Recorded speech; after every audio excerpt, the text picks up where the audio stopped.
Holy cats, you are listening to Become a Bat. I'm your host, Tom, And I'm Mike. and this is the 34th episode spectacular. Right as my iPad shuts off when I want to look at it. And spectacular it is. Yeah, we have a great episode planned for you folks. I really like both stories. They both do something different. Yeah, they definitely do. One, mine, Yep. definitely more up my alley. And yours, I know you said you like mine better, but yours is definitely more up your alley. Yeah, and we got a new creative team with it too, which I really enjoyed. Me too. So we'll definitely talk about that when we get to the second story. Want to apologize for not having an episode last week, but things got super hectic. So, but hey, you know what? It's basically a hobby. So let's see. Today we have Batman number 9, The Four Fates, and Detective Comics number 65, The Cop Who Hated Batman. Good title. It is a good title. I think The Four Fates is a good title too. Yeah. It's got some gravitas to it. Very cryptic. It sounds like it's like a fantasy story. Yeah. Yep. Okay, so let's man, that ding. Okay, well I couldn't get it off no matter what. Good. We're getting bombarded with those political texts. Yep. Yep, it's It's really, the season for political texts. it's very annoying. Yeah. All right, so I guess we'll start with the first story. Right.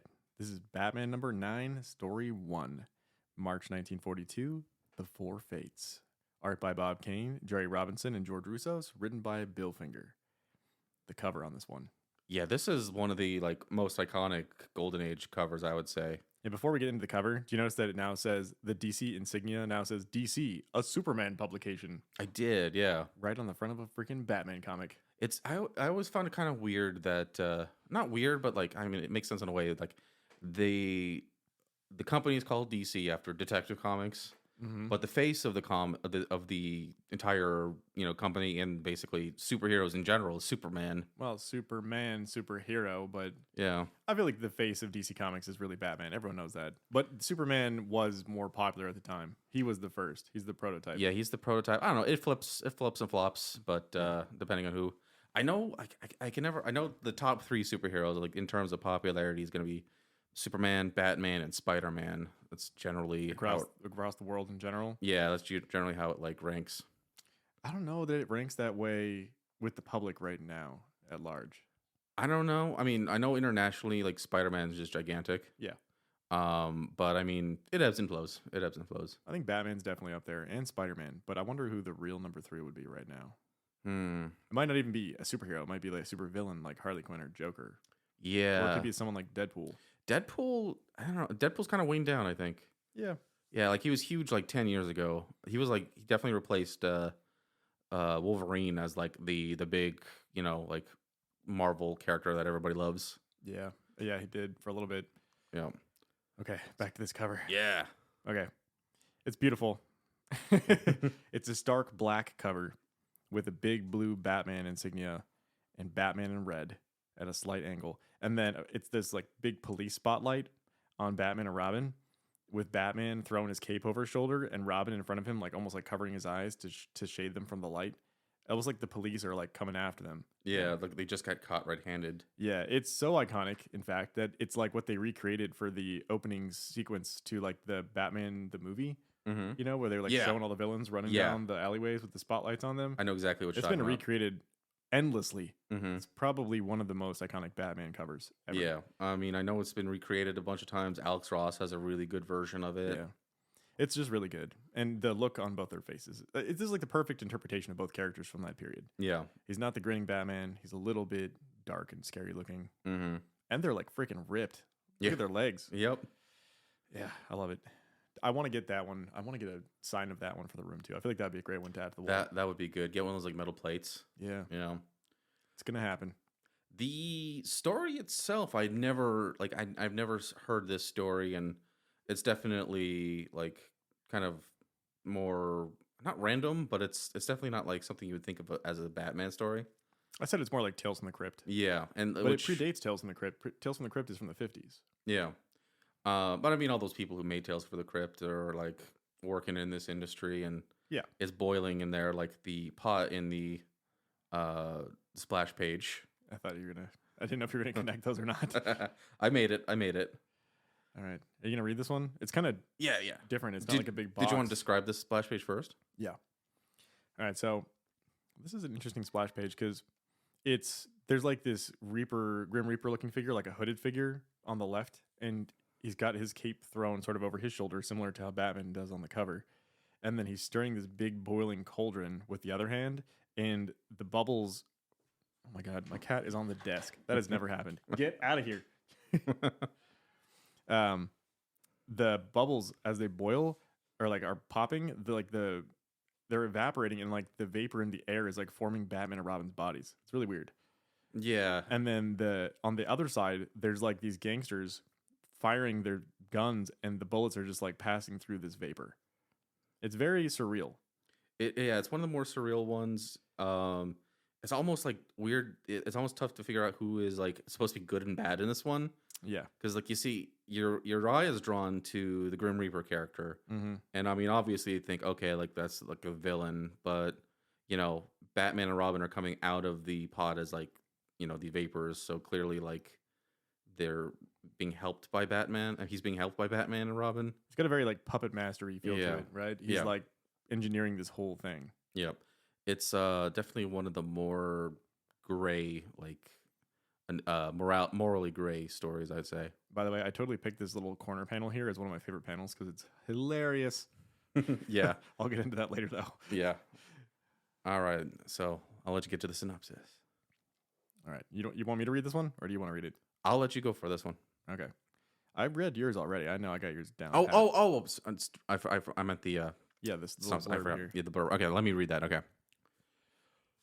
Here is a tale of mystery as old as man is old. A tale of 4 skeptical big-time racketeers who find blasting guns helpless against the black, relentless forces of the unknown. Mighty Batman and Robin, battling the same vicious crime band, come across things and happenings that even they are unable to explain. Mere coincidence? Perhaps. Who can really tell? Can you rip away the veil of mystery that shrouds these inexplicable events and solve the baffling riddle of the 4 fates?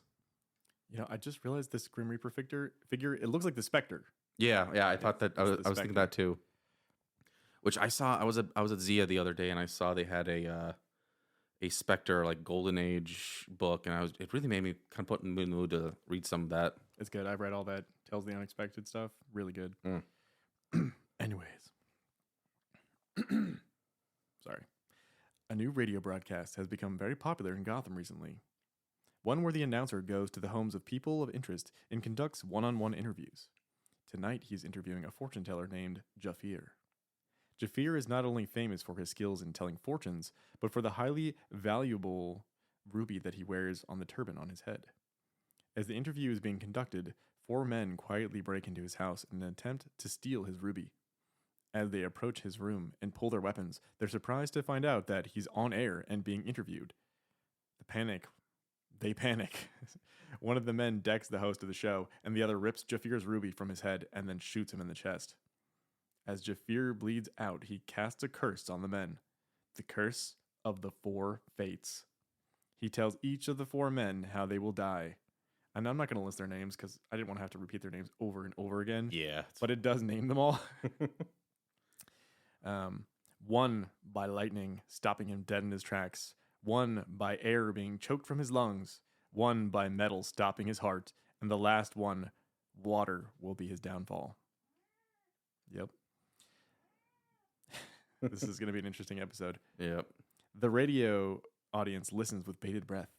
When Jafir is done cursing the men, one of them shoots him again, point blank, ending his life in an instant. Bruce and Dick, having witnessed the murder live on air, suit up and go out after the killers and their alter egos of Batman and Robin. The dynamic duo is too late. By the time they arrive, the men have fled and the cops are already there. Fortunately, the killers have already been identified by their voices and also by their faces. The radio host was able to point them out based off of their mugshots, which, by the way, they call the Rogues Gallery. They call the mugshots rogues galleries. So that's where it comes from. Batman predicts that the men will try to have the ruby cut up and then fenced, and he knows exactly which fence they will go to. He makes his way to Fritz the Fence's place. The detective squeezes the information out of Fritz. He gives Batman the location of an abandoned house where the men are hiding out in the basement. The dynamic duo scope the place out and then decide to crash the door head first and surprise the men. They do so and are faced with a barrage of gunfire. The men retreat down the steps into the back alleyway, but keep up the hail of bullets. Batman has an idea. He sends 2 trash cans rolling down the stairs towards the men. They laugh at his efforts, but then suddenly Robin pops out of one of the trash cans and grabs one of them. They're so shocked that it gives Batman the perfect opportunity to leap down the stairwell and smash 2 of their heads together. The Dark Avengers throw down and start pummeling the killers, but one of them flees. Robin sees him running away and gives chase. He manages to tackle the man onto a railroad track outside, but the man knocks him off and gets to his feet and draws his gun on the boy Wonder. He's just about to gun him down, but as he steps forward, he mistakenly puts his foot onto the 3rd rail and electrocutes himself to death. The first fate has been enacted. Who could have seen that coming? Not I. Back at the house, Batman is still tussling with the other 3 men. One of them manages to get in a good shot. He fires his gun and the bullet grazes Batman's cowl, knocking him out temporarily. It actually says it creases his skull. Yeah. Which sounds terrible. The men flee and reconvene elsewhere. After regaining consciousness, Batman and Robin head back to their laboratory, where they pore over the police files in hopes of finding a clue of some sort. An emergency broadcast comes through, and Batman immediately knows that one of the men is at the airport trying to steal a plane and escape overseas. He and Robin hop in the Batplane and head straight for the airport. Their suspicions prove true, and they spot the killer taking off as they arrive. Batman instructs Robin to pilot the plane while he gets out onto the wing and makes a daredevil leap onto the killer's plane.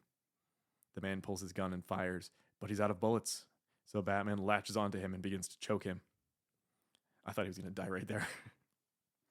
The killer grabs the fire extinguisher and whacks Batman in the head with it, then fries the controls and jumps out of the plane and parachutes away. The Caped Crusader makes another death-defying leap back onto the Batplane ladder, and then they follow the parachute. The parachute lands, but it gets tangled in some power lines. Batman and Robin quickly land their plane and make haste to try to free the killer from the power lines, but when they arrive on the scene, they're too late. He's already been strangled to death by the parachute cords. The second fate has been enacted. The last 2 killers hear of their friend's death over the radio and become paranoid. One starts wearing a bulletproof vest, and the other up and leaves for the desert in Arizona so that he's nowhere near water. One of the men lures Batman into a subway tunnel that's still under construction. He lays a trap for the Dark Knight by running a current to a door handle. Once Batman grabs the handle, he will be electrocuted, and then the killer can open the door and plug him full of holes. Unfortunately for the killer, when Batman arrives, a pesky fly lands on the doorknob, and it warns the detective against the trap. He uses a metal pipe to short-circuit the doorknob, and then bursts in and starts laying into the guy. He throws out one of his signature powerhouse punches straight into the guy's chest, and the man slumps over, out cold. Batman is left shaking his fist in pain, and then he realizes that the guy he just punched was wearing a bulletproof vest. The killer won't get up, so they take him to a doctor to see what's the matter with him. It turns out that he had 4 bullets taken out by the same doctor, but one of the bullets actually had to be left in because it was too close to his heart. Turns out when Batman punched him that hard, the bullet sank deeper into the heart and pierced it, killing him instantly. Batman just murdered a guy, and the third fate has been enacted. I loved that one. Reeling from the news that he just punched a man to death, Batman gets word that the 4th killer has just been spotted renting a donkey on the border of Arizona. The crime-fighting duo hop in the Batplane and race to save the man before he does something stupid. They are too late. They're always too late. Mm-hmm. Out of sheer fear of being drowned, the man had instead neglected to bring enough water to survive, and died of dehydration and exposure. It's a little reaching, but I like it. The final fate has been enacted. And that is it. The end. That's it. No lesson learned. That's it. It's just like, don't screw with fortune tellers or you'll die a horrible death. I loved that. Like he didn't, like, Batman and Robin are basically useless in this. Yeah, they can't do anything. Yeah. Except for kill a guy by punching him too hard. Yeah. Jafir won. Like he did die, but He won. Yeah, but that's why I said it's like Tales from the Crypt. Like Yeah. everybody dies, the hero does nothing, the end. Yeah. Batman and Robin are basically just there to watch it happen. Yeah, Yeah, that's a fantastic issue. I liked it a lot. Yeah. Do you have any other thoughts on it? Yeah, I mean, I like the artwork a lot in this one. I thought it was all Mhm. really good. I like the horror elements because I always love the horror elements. Yeah. I like the fact that all of these horror tropes are like really early horror tropes, and they weren't really tropey at the time. Mm. So they predate comic books like Tales from the Crypt and Tales of the Unexpected and House of Secrets. Hmm. And if anything, this probably is a little bit of an influence on those. Yeah, I have to read when I didn't connect the dots about Spectre until now. Spectre comes from Fun Comics. Fun. Wow. Fun. Fun. F-U-N. I have to see which one came first, this story or I think the the story. Spectre, I because think like I think the Spectre yeah, is seeing that like boiling pot death, kind of like maybe they thought of it afterwards. it's really good though. Yeah. We can get into these panels. Yeah. Let's do the panel. You did the 4 death panels separately, which I thought was cool. Yeah. Just because I figured there's a death panel for everyone. We like Mhm. we'd remiss not to. Yeah. The first one is the guy stepping on the rail, and wow, it's a shocker. Yeah. Yeah, it's really dramatic. It's more dramatic than when that guy gets when the Joker gets the electric chair. Mm-hmm. That one was done like really creepily and like in shadow, and it felt more disturbing. This one, you're just like, oh shit. You Yeah. really feel like you're Robin because Robin's like cowering away because there's so much electric current coming off this guy. Yeah, and like the lines are all like pointing right to him. It's like it looks like an explosion almost, and Yeah. it almost looks like he's on fire. Like that's how electrical it is. Yeah. Yeah, there's like definitely like flames coming off of him. If this was Tales from the Crypt, they would show his corpse afterwards. Yeah, which they do with the last guy, which surprised me. Yeah, it would be charred, It's pretty dark. which leads into the second kill. This one's pretty dark. Yeah, that one's dark. It's the guy basically also involved with a power line. I mean, electricity, but Yeah. was involved, but getting strangled. I thought Batman was going to strangle the guy on accident Yeah, he because Robin accidentally kills the first guy by luring Mhm. him onto the tracks. yeah, Batman's put away his strangling ways. He hasn't done that in a while. He did strangle that guy though in the plane. He put his Oh, arms yeah, right around he his throat. He did. was choking him, and then the Yeah. guy knocked him off and grabbed the fire extinguisher and hit him in the face. You're right. Yeah, But for a second, I was like, Batman strangles the guy. This But is a better way to die. this is a better way.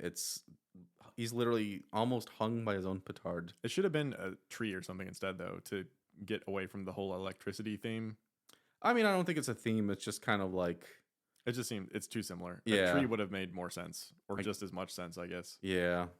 And I'm really surprised because like there was an issue like a few issues ago where Joker hung that guy by his own suspenders. Remember that? Yeah. And it showed him in silhouette.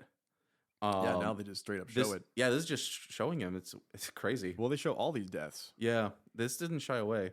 No, I like the visuals here too because the parachute's hanging from the wires, and the guy's literally hanging there like he's on a noose, like his chin's like pointed upwards and everything, and one of his hands is like jutting out all weirdly. Yeah, I think the chin is like the most kind of like eerie feature about it because it's definitely not like a pose a man alive would be doing. No.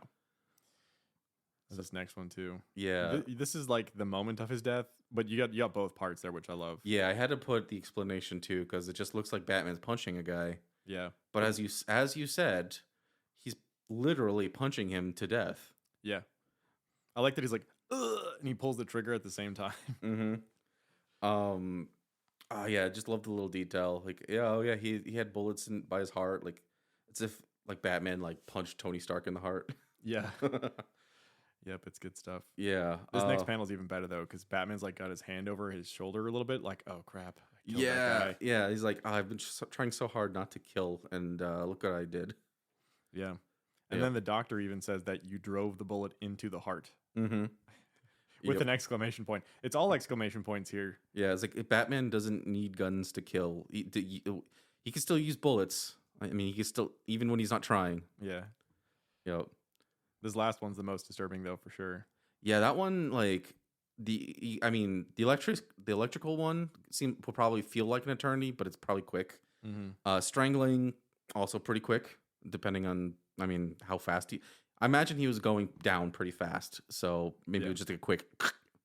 And then the bullet probably very painful, but heart explodes. Yeah. You're gone in like a little bit, but oh man, basically dehydrating in the sun. He's just turning into a raisin. Yeah, and we both live in Arizona, so we know from firsthand experience how shitty this can be. Oh yeah, I've never really put myself to that point, but I've Yeah. definitely been around people who put themselves to that point, including Mitch, Yeah, and it's not pretty. no, And my mom's done it too. Like it's not pretty. yeah. It takes days to recover. hmm I mean, So- even having like a heat stroke at like at a concert is pretty common here. Oh yeah, Yeah, I mean, there are some summer days you just like step outside to just like go to one place, yep, and then you're feeling it for the rest of the day.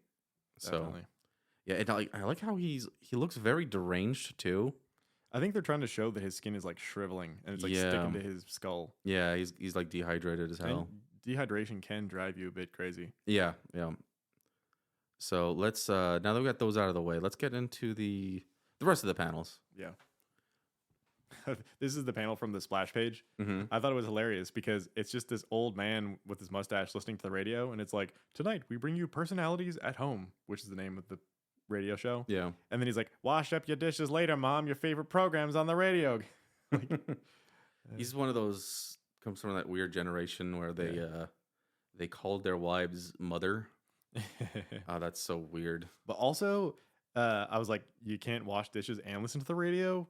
Right? Like, I mean, When just, it shows like a little bit later, like a couple panels later, Dick and Bruce are doing stuff and listening to the radio. They're multitasking. Yeah, You can't multitask. it's audio only. Maybe it's just got a really weak speaker. But people did used to sit around the radio like it was a TV back then. and, Yeah, like, really yeah. pay attention to it. So Maybe it's a weak speaker and washing the dishes is really loud. yeah, So that's my guess.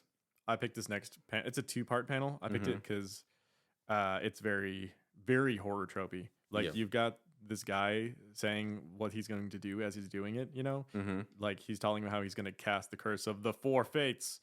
And then like the next panel is like this guy opening up and just like lightning Yeah. as he's saying it, which is great. But then what makes it even better is that he's like holding his heart because he's like bleeding out of his heart while he's casting this curse. Yeah, I like that he's like basically.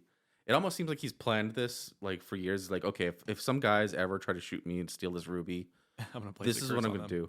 And like he's like, okay, let's see, we got 4 of them, 4 fates. If it were 3, it'd be 3 fates. Right. Yeah, Yeah. so that's very fun. And then these next 2 panels, I just picked them, or next 3 panels, I guess. I just picked them for obvious reasons. They're like really badass, iconic Batman and Robin panels. Yeah, So the first one is them running around a corner. It's great. It looks great. And then Batman's saying, "It looks like we've got a case, or it looks like we've got ourselves a case." And then Robin's like, "Yeah, a case of trouble." I thought it was weird that Batman was calling those trash cans just ash cans. That was like the term back then, though. I suppose so. There's old comic books, like the prototype comic books that low budget comic companies would crank out, and they were small and black and white, and they called them ash can copies because they were meant to be thrown in the trash can. That's what I've heard. Yeah, and So- I think that's what they would also call like the same thing with the movies that like were never meant to be like seen just so they can retain rights, like Yep. the Fantastic Four. Exactly. Yeah, It's just an older phrase. yeah. And then the second panel here, it's so good. It very Batman Year One, except that Robin's in it, you know, Yeah, because it's just them like up against a wall and bullets are flying by them and like going ping ping ping ping into like the cement behind them. mm-hmm. It just looks great. Batman's smiling a lot in these these newer comics that we're reading, but I love the panels where he's grimacing. You Mm-hmm. know, kind of harkens back to like a year ago.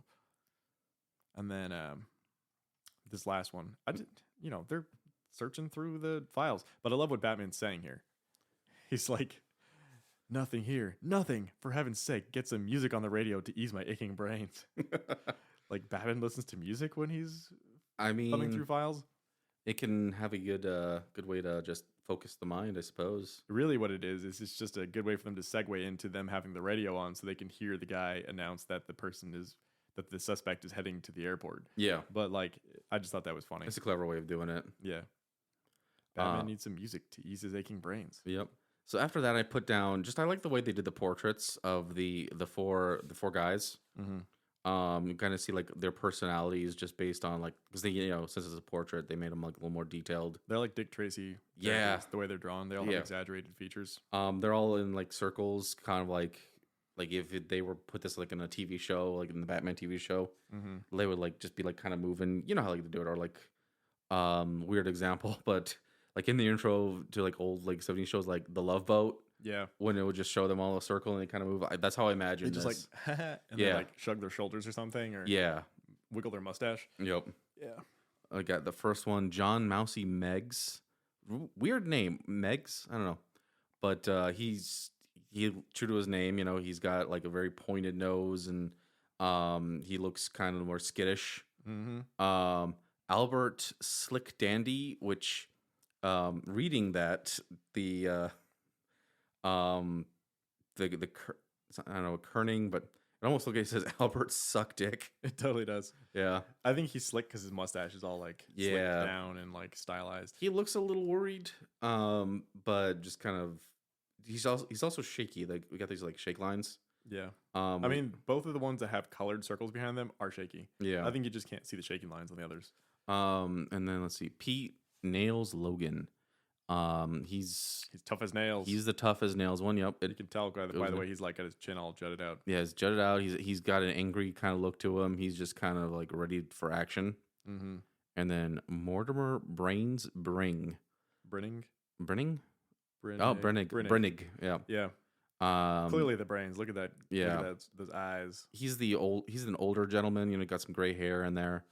I don't know what he's holding. It almost looks like it's either a lollipop or like it's probably just a cane Yeah, with I'm sure just like it's a a cane. ball, like an 8-ball style like handle. I like that he's the brains, yet he's the stupidest one, and he died the most ridiculous death that Yeah. they put the least effort into. Yep.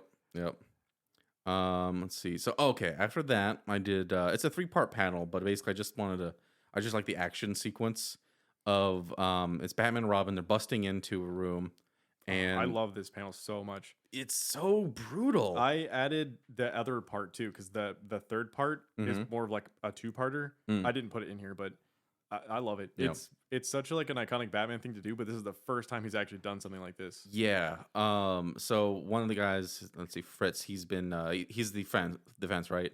Yeah. Yeah. He's standing, you know, like he's standing behind his desk, and Batman comes in, and then Batman says hello, and then he just unexpectedly shoves the desk straight forward, like pinning Fritz to the wall. Yeah.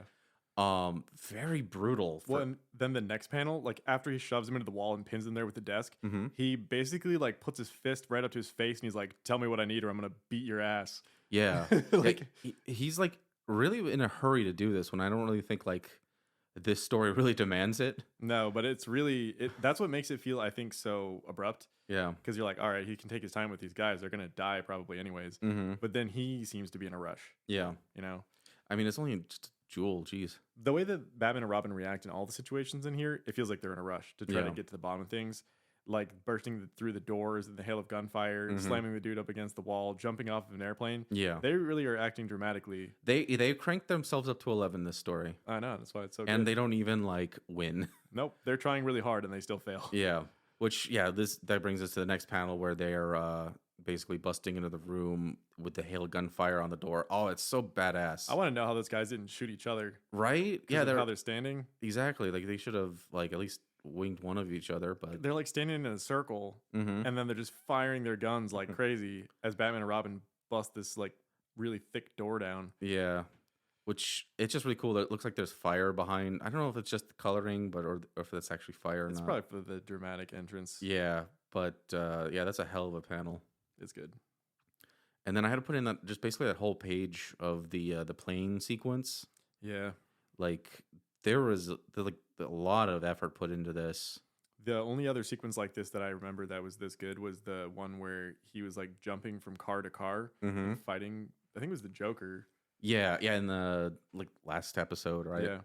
Yeah. They're really up in the action in these. Yeah, I don't want to describe the whole thing. We'd be here forever, but like Yeah.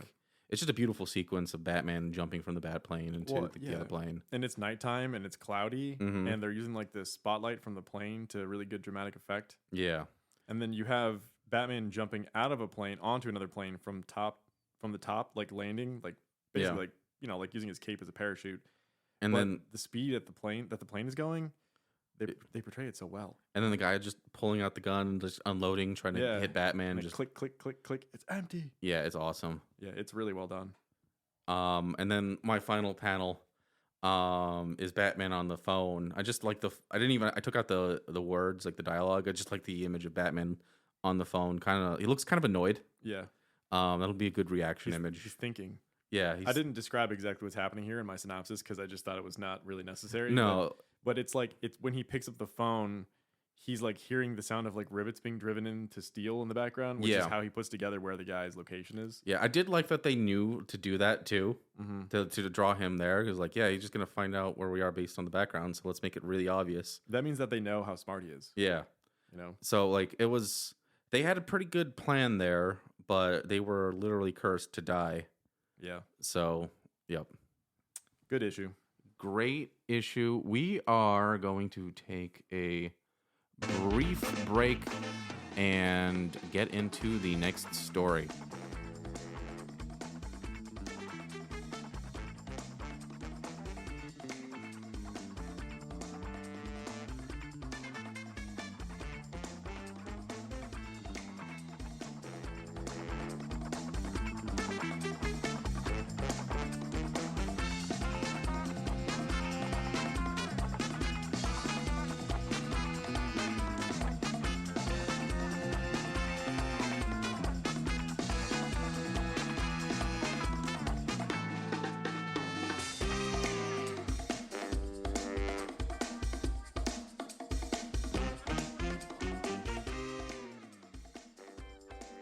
All right, so that was their break.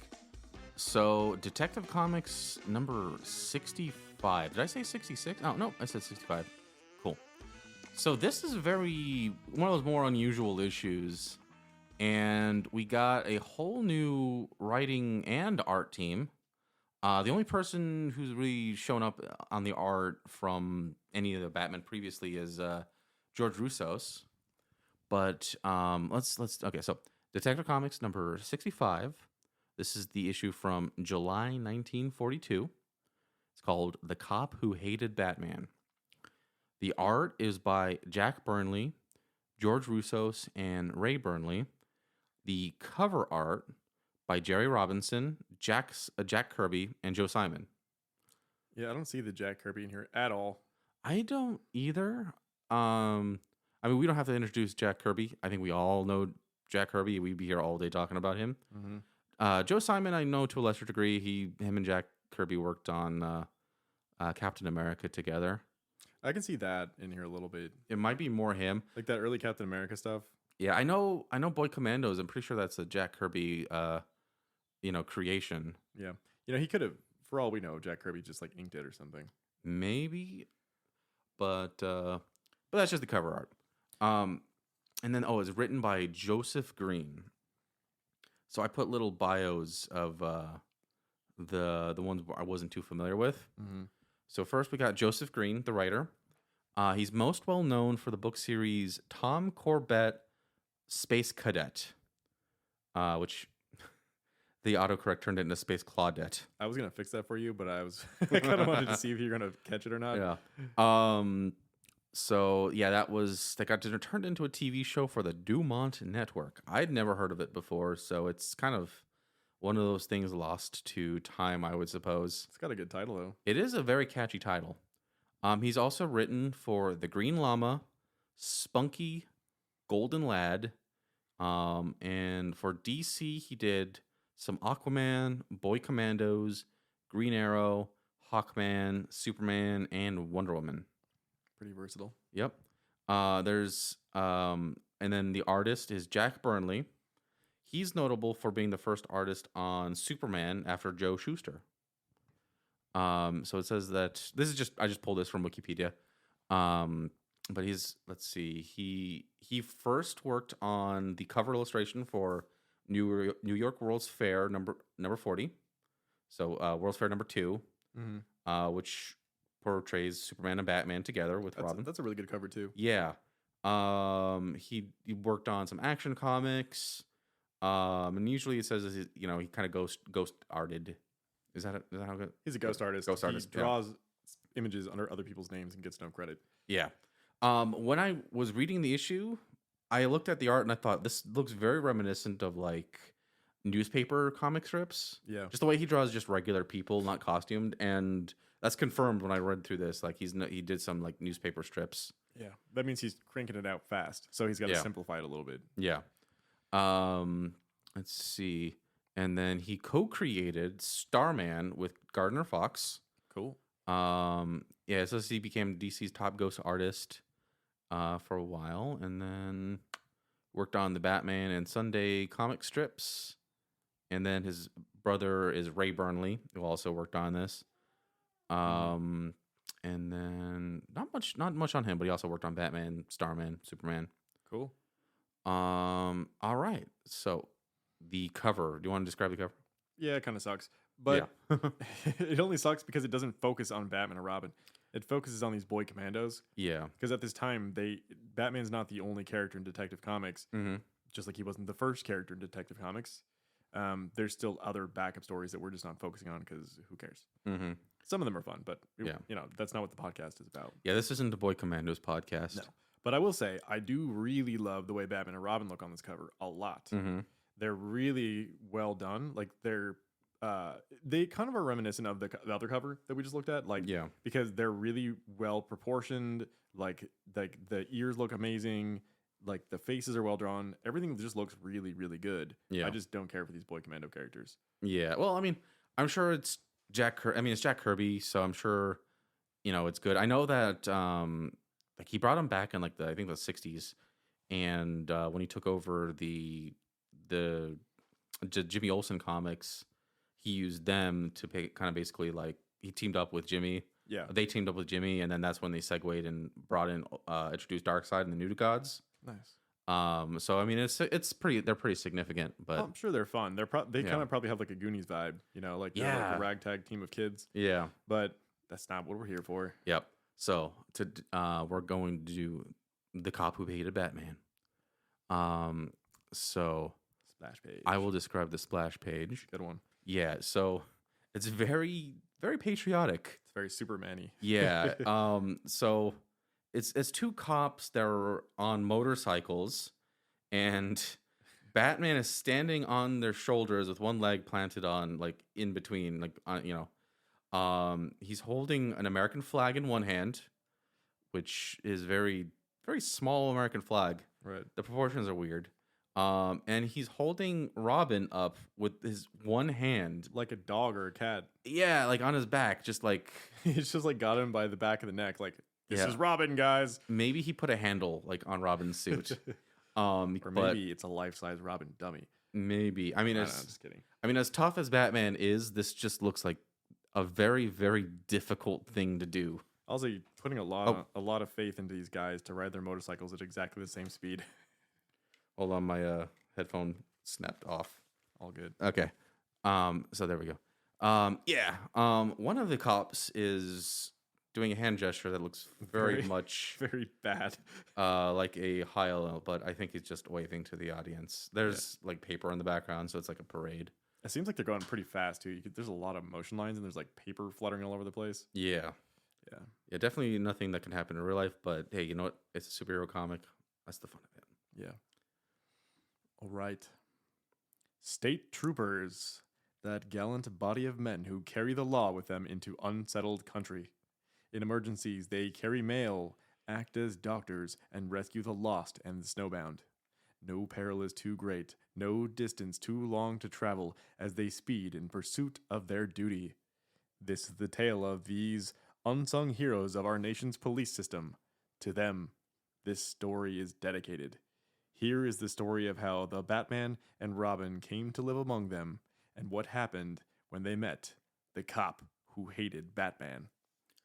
Nice, nice. I keep wanting to call them Mounties. They got that northwestern, that northern vibe to it. Yeah, it definitely does. Yeah. So let's get into the synopsis.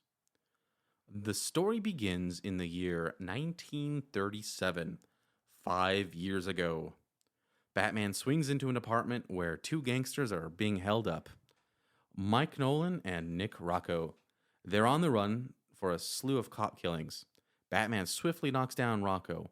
Mike Nolan surrenders without a fight, saying he'll confess to everything they did. Rocco shoots Mike Nolan, killing him. Rocco disappears. The police are on their way, and at this time, Batman is still operating outside of the law, so he flees the scene. And it would seem to outsiders that Batman had murdered Nolan. Today, in the year of 1942, Batman and Robin are out on patrol and see the bat signal in the sky. They run to Commissioner Gordon as fast as they can to see what's the problem, and it turns out to be good news for once. Gordon says he's going on vacation up north and he's inviting Batman and Robin to go with them. They arrive at their cabin 2 days later, where Batman is introduced to the local troopers. All are eager to and happy to see the Dark Knight, except for one, a cop named Tom Bolton. He arrives with a safecracker that he arrested named Soapy Joe. Bolton makes his distaste for Batman known and snubs him. Batman asks if Bolton doesn't like Batman because he's a dirty cop, but the rest assure Batman that Bolton is the most honest cop on the force. Bolton's harsh words keep Batman up at night, which is fortunate because he overhears someone yelling about how the dam has broken and a flood is approaching. Batman and the rest of the police go out to rescue people. Batman sees some looters up on a rooftop and goes to stop them, but he's knocked down into the water. Bolton sees this and rescues Batman from drowning. This puzzles Batman even more. He goes to shake Bolton's hand, but Bolton refuses again. Alone in his cabin, Bolton pulls out a newspaper from a lockbox about Mike Nolan's murder and laments Mike Nolan's death as he reveals that he had to change his name from Tom Nolan to Tom Bolton, and he'll never forget that Batman killed his father. The next day, Batman is out at target practice with the police when Bolton appears out of nowhere and sucker punches Batman. Batman decides to fight Bolton since it'll get them down to the bottom of this problem. They trade blows and eventually Bolton collapses from exhaustion. The next day, Bolton is ordered to bring Soapy Joe to the town prison. He goes to pick up Soapy Joe when Joe tells Bolton that he used to hang with Nolan and that he knows that he's Nolan's kid. Joe tells Bolton that he can take Bolton to Rocco, who's hiding out in the woods. So they go. Robin overhears this and tells Batman all about them. Batman knows it's a trap, so they go to track Bolton and Soapy Joe. Bolton and Joe arrive at the cabin where Joe holds Bolton up. Batman swoops in and takes Joe out. He reveals that it was Rocco who shot his father, and just then, Rocco walks in and shoots Joe dead. Rocco and his goon tie them all up and leave. So, a while later, they all break free and chase down Rocco on skis. They catch up to him, knock him out, and make the arrest. Tom Bolton, finally knowing the truth, shakes hands with Batman, putting his hatred behind him. The end. Man. Yeah. It was good. It had a lot of good things going on. Yeah. It's just kind of like, it has a more sudden end to it, I think. Yeah. Like it's just kind of like, yeah, okay, all the emotional parts done, and we're closing up. Yeah. I think the other one had a little bit of a sudden end too. You knew that last guy was going to die, but then they're just like, and he's dead. That one I think was a little more abrupt because it was like the ironic twist. Yeah.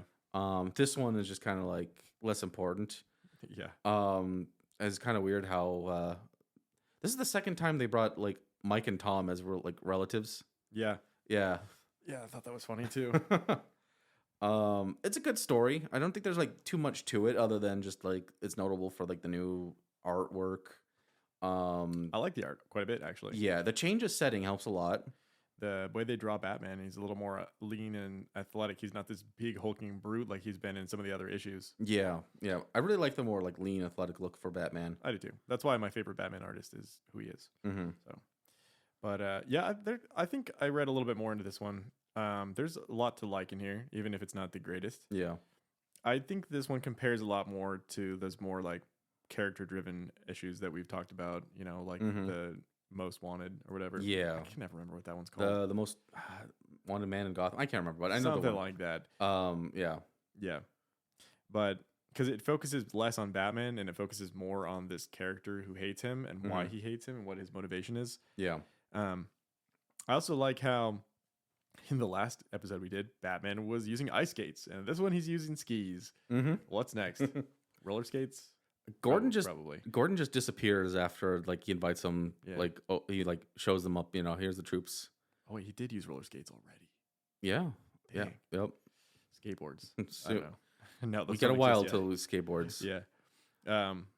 But I like how in this they kind of do the whole like Joker thing, where like how Batman creates a villain. So Mhm. Batman is created when his parents are shot down by a criminal, and then he inadvertently creates a hero cop because the guy thinks that Batman shot his own criminal father. Yeah.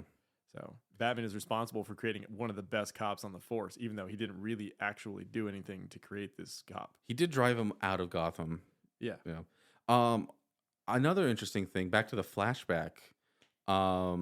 Interesting that they're already kind of retconning Batman's like past. Yeah. That That was cool. Is that the first time that they've done a flashback to Batman's past like that? I think so. I really like that a lot. I Yeah. just wish that when they would have done it, they would have gone for the older, like, first Yeah. appearance outfit. But clearly, they're trying to make us forget that he used to look like that at this point. I think they're doing that, and like the last panel is him shaking hands with Tom and saying, oh, Batman would never kill a guy with a gun. That last So- panel is so cheesy. Yeah, so I mean, they don't want to like recreate what it was originally like, where he was literally going around shooting dudes with guns. Yeah. They're still trying to make up to the parents that Batman doesn't kill people. Yep. Even though, like, granted, they came out months apart. The previous issue we talked about, Yeah. he punched a man to death. Yeah, right in the heart. Yeah. I know. Still killing people, just not with guns. Yeah. I mean, he even uses a gun in this issue, but just target they practice. show that he's like such an extremely amazing person that he can fire all the rounds from the gun directly into the same hole. Yeah. Which Like- kind of like I think that's probably also that's what reinforced Tom to just gonna sucker punch him. That's why he freaked out on him. Yeah. Yeah. And then that's why that's why he's like, fight me, Batman. Yep. Yep. I'll fight you. Sure. Yep. So let's do the panels. I think Yeah. you chose this one, right? I think the first 4 are mine. Okay. So yeah, this one, it's Batman kneeling over a corpse. What more could you ask for? Mm-hmm. And again, like the way he's drawn here, he's a little bit slimmer, a little more athletic looking. But I love the way that the corpse is positioned on the floor, and the fact that like they're in the foreground, and this room is all like shadowy and dark, and then the background in the corner is like a kitchen, and it's illuminated, right? Mm-hmm. And then how like the corpse, his head is slightly turned, and he's sort of like covering his face. And then the other little detail that I really liked is how Batman's cape is like hitting the ground and like flattening. Mm. They forget about that kind of stuff a lot in these old comics, and they rely on shadows to hide those things. But Yeah. clearly, this artist has a little bit more of an eye for detail. Yeah, I don't like recall anything, because oftentimes we'll see something where like, okay, they just saved some time here and fudged this detail, but Yeah, like there's this no time saving here. this one was very very nicely detailed. Like it's Yeah. simple, but not lazy. Yeah. And not that I'm trying to call the other artists lazy, but No, they all Yeah. have their own aesthetic. Yeah. But this guy actually probably like studied anatomy books, Yeah. or since he's so prolific at drawing because he Mhm. does like Sunday strips, he's probably used to looking for all these little factors when he yeah, draws. like this is a more like real. I guess it approached more towards realism. Like Yeah. they're less caricatures. Like the previous story with the 4 fates, and they show like each of the 4 guys. Mhm. Like this artist Jack Burnley wouldn't have drawn them that way. No, definitely not. No. This next like 2-parter here feels straight out of the Adam West TV show. Mm-hmm. Just like, wow, I'm surprised they didn't do something like this, because it's Batman and Robin, and they're like, I'm gonna describe it. So Batman's running like full tilt, and Robin's like trying to catch up to him, and he's panting and like can't catch his breath, and Batman's like, lift your feet, Robin. Gordon never calls us unless it's an emergency. That's my Adam West voice right there. It's good. And then Robin's like, yeah, puff, puff. Wonder what's up. And then they like come skidding into the room like, Gordon, what's wrong? And then he's like, haha, nothing. You want to go on vacation with me? Like, what? I love that. I just love that he invites Batman on vacation. And then they're like, yeah, sure, okay. Yeah, okay. We don't need to fight crime. We'll go on vacation. It's with only you. Gotham City. I mean, they did like in the last episode. They went to Washington D.C. just for parade. So it's like, I know. and I think I do really like that too. Is like Batman and Robin. Bruce Wayne isn't even in this issue. No, it's just Batman and Robin. Yeah. They're public figures, and they just do things as Batman and Robin, and it's just totally cool. Yeah. Can you imagine how miserable that would be though? Like, you got to take a whole like car ride or train ride to another city. You got to keep the costume on the whole Yeah. time. Yeah, Like, yeah. you gotta sleep with it on, probably. Yep, No yep. showering at all. I don't think like Gordon or anybody's even interested. Like those cops definitely weren't interested in like knowing who's under the mask. They're just so happy to see Batman and Robin. Yeah, he's like Santa Claus, Yeah, yeah. Larger Yeah. than life. larger than life figure. And then, God, I just love that. I love the 2 panels, like literally right from one to the next. It's like sheer panic, and then like cool vacation. Yeah, yeah. Yeah. That's definitely something that would happen in the Adam West show. Yeah, Then I don't know if Batman would go on the vacation though, because I mean he probably would. I But think he would, but he would be like dour and like looking for crime the whole time. yeah, like we must not let our guards down, Robin. Yeah, exactly. He would be on alert. Yep. This next one is from the fight scene between Batman and the cop, where like where they're fighting. He keeps like knocking this guy for a loop, but he keeps getting back up and he keeps knocking him down again. Yeah. But I love this one because the whole background is black except for like the little bit right in front of the cop's face, as Batman's fist is connecting with his face and his head is rocking backwards. Yeah. And he's just like, by heaven, I'll give you some sense if I have to pound it into you. It like he's like lunging at this guy and throwing that fist so hard. Mm-hmm. He's knocking him off his feet. He's lifting him up off the ground. Yeah, and like he gave it his all, but like it's still Batman, so like And the context for this is really funny too, because he's just like, you're gonna like me whether you want to or not. yeah. Even if I have to beat the crap out of you. Yep, yep. Which brings us to the next panel, which plays into it. I just love that Batman, he just like he understands why criminals hate him, but like cops and just like normal people, like it keeps him up at night. It's really funny. Yeah, just they thought, and Batman's sleeping in costume, and above him are like the heads of like just I don't know if it's supposed to be Tom Bolton the entire time. I think it's supposed to be Tom Bolton. I yeah. think it is, but he looks kind of different in each one. Like the hair is different and each one. But regardless, like Well, one, all those things are things he said before. yeah. So But so Batman's just like going why, and above him one head says, "I'm not glad to meet you." The other one says, never met you before, still don't like you. And the other one goes, I hate you. the little panel at the top is hilarious too, because it says, that night, for the first time since his childhood, the Batman has a nightmare. He doesn't have nightmares, Right. ever, except for when he was a child and his parents died. Two things give him nightmares is the death of his parents and somebody saying I hate you. It's so stupid. Yeah. But I love it. It's honestly like it's I don't know why I feel like this, but it's cute. Like Mhm. it's the only moment so far the Batman has seemed like childish. Yeah. Yeah. Yeah, I just like Batman just doing it when he does like normal things or just things normal people do, but as Batman it like amplifies Yeah. just how strange it is. Yeah. So I like that's why I love this panel. I do too. I like all that weird, funny stuff. Yep. The next one is just a classic the bat symbol. Not bat symbol, the bat signal illuminating in the night sky. They're still trying to explain to people what the fuck it is exactly. I think this might be like its second or third I appearance. think So it's the third appearance, but I just like that at this point they have to have the characters over explain everything. yep. I mean, it's still not ingrained into the pop culture yet. So Yeah. what this is, so they kind of have to do that for a while. Mm-hmm. After that, I did it's 2 panels where the dam broke, and Why did you pick that? Because I know why I picked it. I just did it because like the art's really nice.